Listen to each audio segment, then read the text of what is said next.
Shivani and welcome back to the channel. We are starting exercise 8.2। So हमने अभी तक addition and subtraction के questions किए, उसके बाद हम आ जाते हैं मल्टीप्लिकेशन पार्ट पर।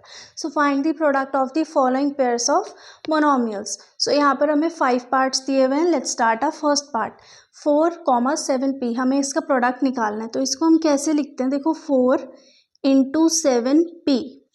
अब ये p मल्टीप्लिकेशन में, क्योंकि बीच में कोई भी प्लस माइनस डिवाइड का साइन नहीं है।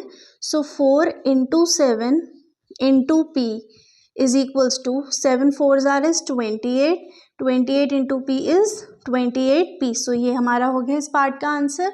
नेक्स्ट आता है सेकेंड पार्ट पर। इसको कैसे लिखेंगे? -4p × 7p।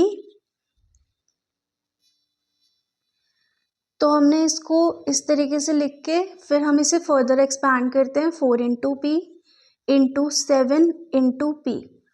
सो ये हमारा -4 × 7 इज -28। अब एक चीज़ ध्यान रखना साइन की, वहाँ पर कि माइनस प्लस माइनस है तो माइनस का साइन आएगा। Minus plus minus, minus plus minus तो होता ही है, plus minus minus, minus minus plus and plus plus is plus, तो उसके अकॉर्डिंग आप साइन लगाओगे। अब p × p 2 बार हो रहा है तो दैट मीन्स p²। ये हो गया हमारा सेकेंड पार्ट का आंसर।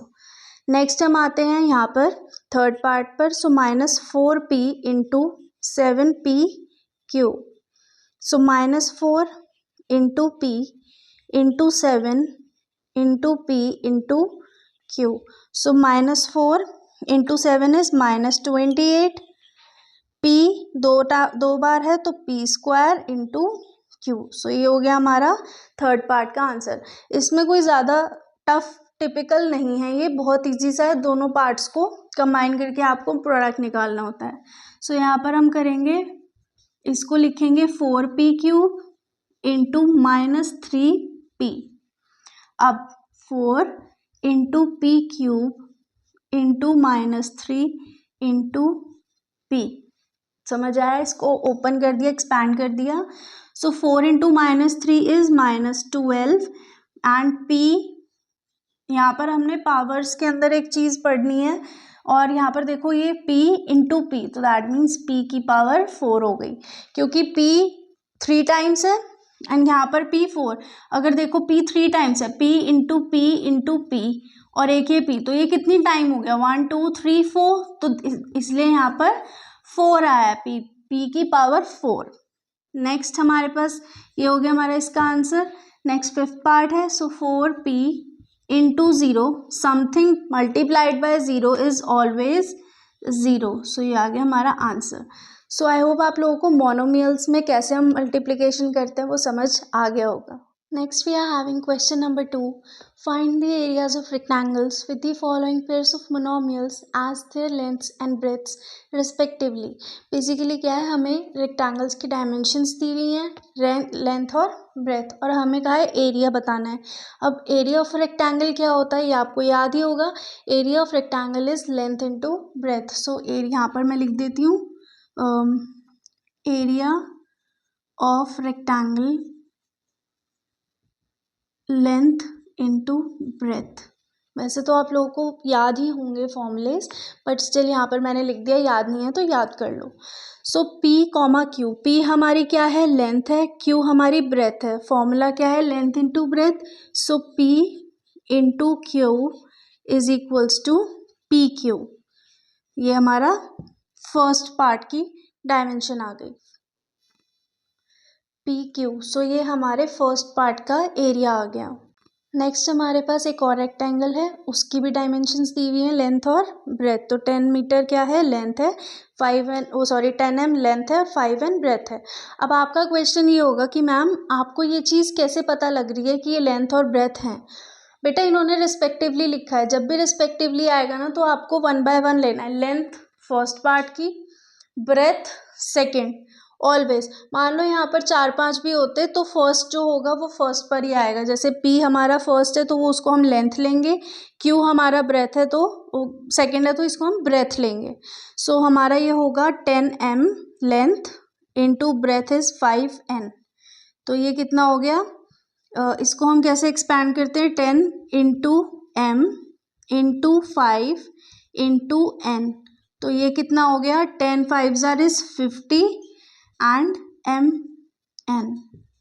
अब यहाँ पर आप कहोगे मैम आपने यूनिट नहीं लगाई, क्योंकि बेटा इन्होंने यूनिट्स नहीं दी हैं।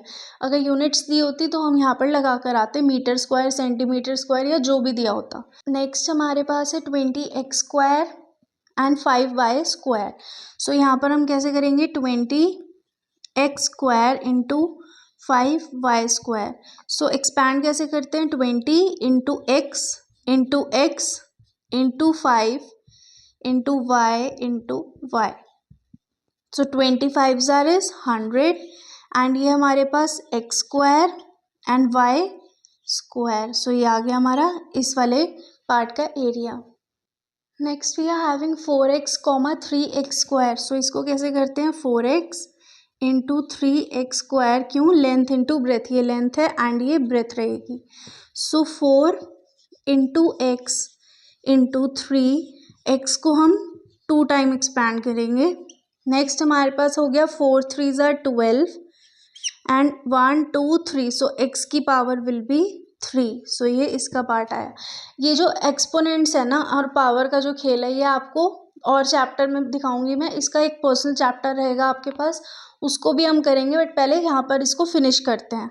सो 3mn इंटू 4np, क्यों, क्योंकि ये 3mn लेंथ है, 4np ब्रेथ है। सो 3 into m into n into 4 into n into p। ये समझ आया है यहाँ पर किस तरीके से एक्सपैंड हुआ है। नेक्स्ट 3 इंटू 4 इज 12, वेरिएबल की वेरिएबल से एंड नंबर की नंबर से। m हमारे पास सिंगल ही है, सो m। n हमारे पास 2 टाइम्स है, तो n square into p। So 12mn square p is are area of rectangle with dimensions that is length 3mn and breadth 4np। So I hope आप लोगों को ये वाले पार्ट्स क्लियर हुए होंगे। So with question number 2 we ending our video. We'll see you in next video. Till then keep practicing.